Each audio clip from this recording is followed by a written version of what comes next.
Adam. What? Let's go. No.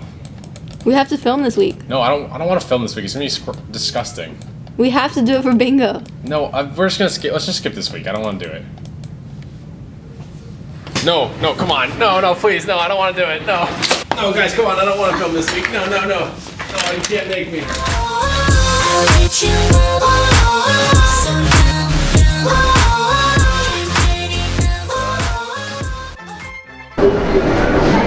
This is my car. You like it? Nah. We're actually at a 70s themed restaurant. We actually found this place on Spoonhunt, and they have Stinky Tofu burgers, which is a little bit different than the typical Stinky Tofu. I've actually never had Stinky Tofu before. There's tons of different kinds. There's black, hairy, steamed and fried. This place is a little bit more mild Stinky Tofu. I'm really not looking forward to this one, but we'll just go inside and see what happens. We used Spoonhunt to find Stinky Tofu by searching for it in the search bar, and we found this 70s restaurant that has a special Stinky Tofu, which is Stinky Tofu burger. The Stinky Tofu comes with a special condensed milk dipping sauce, but in case I didn't like that, I also ordered another bingo square, which was sweet and sour pork. Hopefully I like the Stinky Tofu, but if not, I have a backup dish and another bingo square, so we're going for 2 in 1. Here are the weird little Stinky Tofu burgers with the condensed milk dipping sauce, and then here's the backup bingo square, sweet and sour pork. Stinky Tofu gets its odd smell from the lengthy fermentation production process involving vegetables and milk. Bah!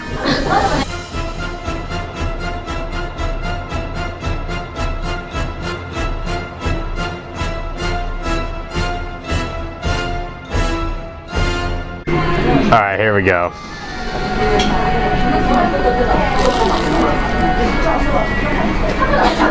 Luckily, the condensed milk is sweet and overpowers the taste of the tofu, but the aftertaste kind of like leaks the smell out of your mouth. Ugh, it's weird. I can only imagine how horrible my breath is gonna smell after this, but gotta do it for the bingo square. I got through as much of the Stinky Tofu as I could, but now it's time to eat something that I know that I like, which is sweet and sour pork. The pork is first fried, and then a mixture of soy sauce, vinegar, and ginger is added before serving. The Cantonese people like to put pineapple in it. Deep fried pork with sweet and sour sauce on it? Who wouldn't love this? Sweet and sour pork just cleans the palate right from the Stinky Tofu, and it's another bingo square. That's 2 in 1.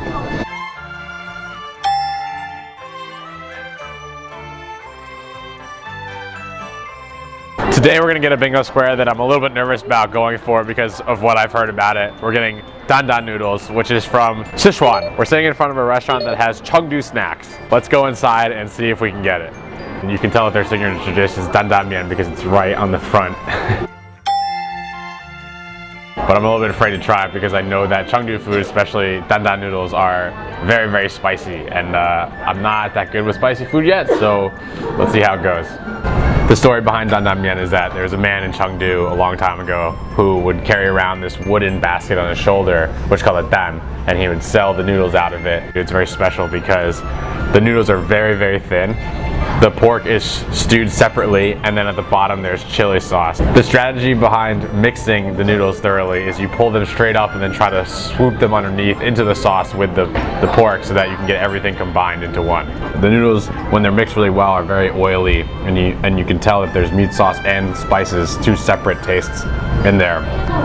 It's really good, but you gotta make sure that you mix it properly, otherwise it would be really dry.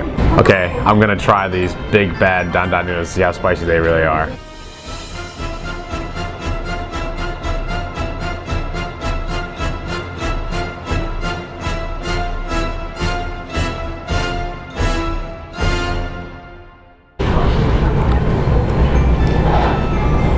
Man, my initial impression of Bad Down Mian was so wrong. I thought it wasn't gonna be that spicy at first, but as you keep eating it, it sneaks up on you and just sits there and just builds and builds, and in the end, your mouth is on fire from the sauce, but totally worth it for the bingo square. A little bit hot, but I'll survive.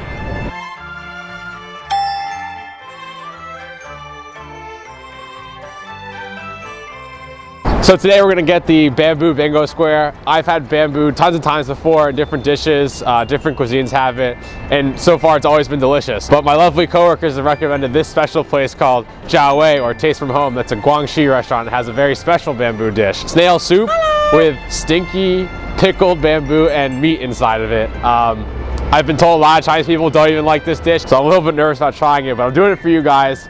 And so let's go in and see how stinky and maybe awesome it is. As soon as you walk in this place, you can smell the sourness from the pickling bamboo. Guangxi is in south of China next to Vietnam and Guangdong, and there it's very hot and humid, so food spoils quickly. Or a lot of things they make ends up getting pickled like the bamboo here, which is why it's kind of stinky.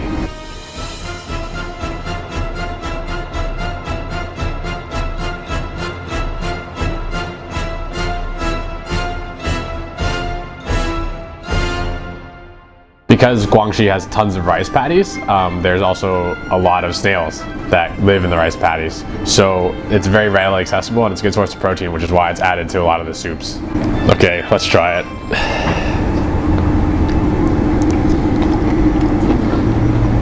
Oh wow, the bamboo is really sour because it's been pickled. The soup is a little bit spicy and salty, but with the sourness of the bamboo, it makes for a very interesting meal. I have to say, probably wasn't my favorite bingo entry. If you're trying to get the bamboo bingo square, there are definitely other dishes out there that have bamboo that aren't like this, but I'll take it.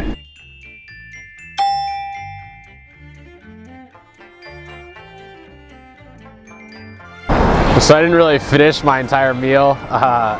The bamboo. I ate all the bamboo and some of the noodles, but I wasn't really excited about that, and I'm still really hungry. So I'm gonna reward myself with another bingo square on the way back to work, which is char, basically barbecue meat on a stick. And here it is. All you have to do is look for this character right here, which looks exactly like two pieces of meat being stuck through a stick. 两个牛肉char和一个羊肉char。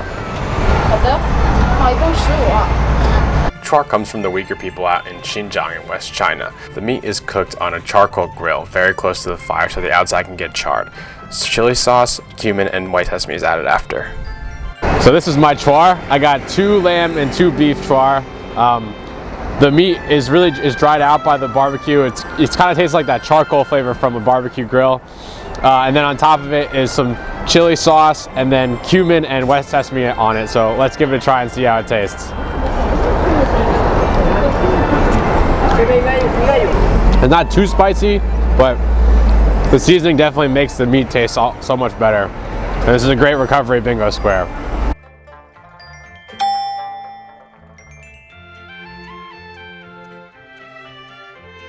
Tonight we're at this really small, local, hole-in-the-wall Chinese place. They don't even have a door. They just have the wind flaps to keep the cold out. And we're here to get probably my least favorite square on the bingo board, which is congee. Congee is like this soupy, watery rice oatmeal, and I know I've had it before. I know that I'm not a big fan of it, so I got probably one of the most basic ones on the menu, which is chicken and corn. I'm not really looking forward to it, but we'll see what happens when it comes out.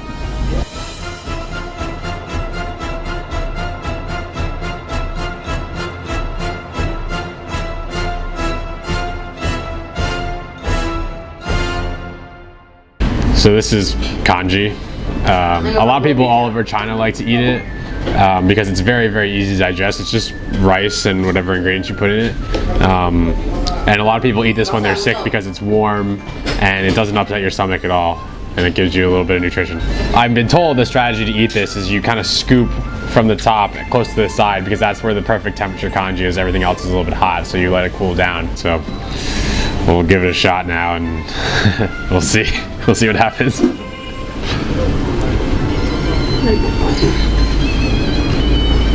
It's not as bad as I remember it being. It's kind of like a weird rice pudding, hot rice pudding. There's not a whole lot of flavor to it, so if you get the right ingredients, I bet it's probably pretty good, but this is pretty plain. Not my favorite, but I'll take it. I'm the man, I'm the man, I'm the man. Yes I am, yes I am, yes I am. I did it, guys. I got a whole bingo. I conquered my fears of eating the food I really didn't want to on the bingo board, and I got the bingo line straight down the middle. Well, I didn't really finish yet. Just like the Kung Fu Panda master here, I'm gonna master the whole board and get all 25. Tune in next week to see if I get any closer, and I'll see you then. Thanks for watching this week's episode. Tune in next week to see more food stuff. Subscribe to our YouTube channel, follow us on WeChat, like and comment below, let us know what you want to see.